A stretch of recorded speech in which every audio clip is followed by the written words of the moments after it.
Yves Caillé, bienvenue, merci de nous rejoindre. Alors, vous êtes la directrice de Rénalou, une association qui s'occupe de maladies rénales. Et si vous êtes là aujourd'hui, c'est pour pousser, entre guillemets, un coup de gueule. Alors, tout d'abord, un bref rappel. Les reins sont indispensables à la vie. Lorsqu'ils ne fonctionnent plus, notre corps s'empoisonne quasiment. Pour cela, il existe deux solutions. Soit la dialyse qui est contraignante, c'est 3 fois par semaine, ça dure environ 4 heures, 4-5 heures même, ça coûte 80 000 € par an.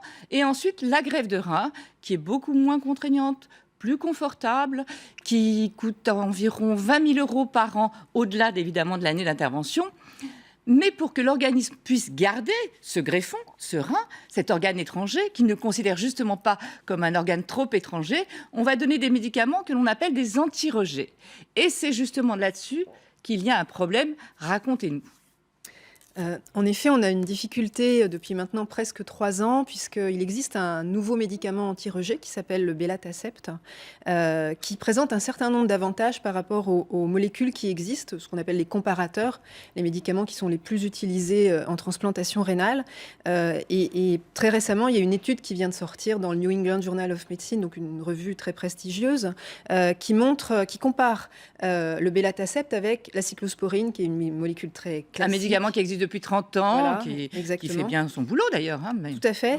Et donc cette étude, elle montre notamment que le Belatacept améliore au bout de 7 années de greffe la fonction des greffons de 30% et fait diminuer un score de mortalité du patient et de perte du greffon de l'ordre de 43%. Donc vraiment une différence très importante entre ce médicament et la cyclosporine. Et de plus, le Belatacept a d'autres intérêts pour les patients. La cyclosporine et d'autres médicaments anti-rejet sont très souvent néphrotoxiques, donc paradoxalement abîment le rein, qui sont censés protéger. Le Belatacept ne l'est pas. Et puis également, ces molécules traditionnelles ont des effets cardiovasculaires et métaboliques importants, provoquent du diabète, de l'hypertension, de l'hypercholestérolémie, etc. Ces effets secondaires ont pris une place tellement importante qu'aujourd'hui, les complications cardiovasculaires sont devenues la première cause de décès des patients transplantés. Or, les patients sous Belatacept rencontrent de manière beaucoup moins importante ces complications. Donc voilà, il y a tout un tas d'intérêts très importants de ce médicament. Et malgré ça, on ne parvient pas en France à obtenir que ce médicament soit pris en charge. Et quelles sont les raisons ?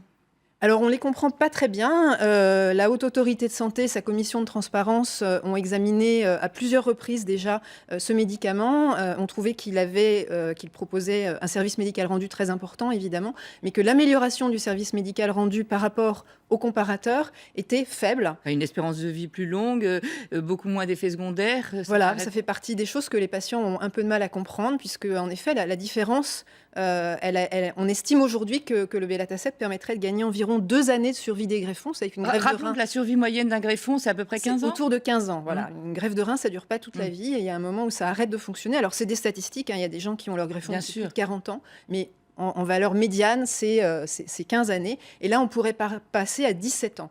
Passer de 15 ans à 17 ans, ça veut dire 2 années de dialyse en moins, d'abord. Vous avez parlé des coûts, très importants, donc des économies majeures. Oui, mais justement, c'est peut-être le coût du médicament, parce qu'il est plus cher que l'autre, j'imagine. Alors, il est aujourd'hui, dans les prix qui sont annoncés par le laboratoire, un peu plus cher que l'autre. Pas tellement plus cher que l'autre. Je crois que le laboratoire annonce un prix autour de 800 € par mois pour une dose de médicament. C'est un médicament qui s'administre une fois par mois en intraveineux. C'est très différent des molécules traditionnelles qui sont des pilules à prendre tous les jours. Alors que les traitements traditionnels, alors les prix sont variables selon le type de médicament, mais on est entre 500 et 1000 € par mois. Donc des coûts quand même assez analogues. Et de plus, il n'y a pas eu de négociation de prix aujourd'hui entre les autorités de santé et le laboratoire. De toute façon, même s'il était plus cher, dans la mesure où il vous fait faire des économies après sur les années de greffe à la place d'années de dialyse qui, elles, sont beaucoup plus chères, de toute façon, même économiquement, ça ne tient pas la route. Économiquement, il y a vraiment des économies de santé majeures en favorisant des greffes qui vont durer plus longtemps, sans parler des aspects humains pour les patients, bien sûr, évidemment.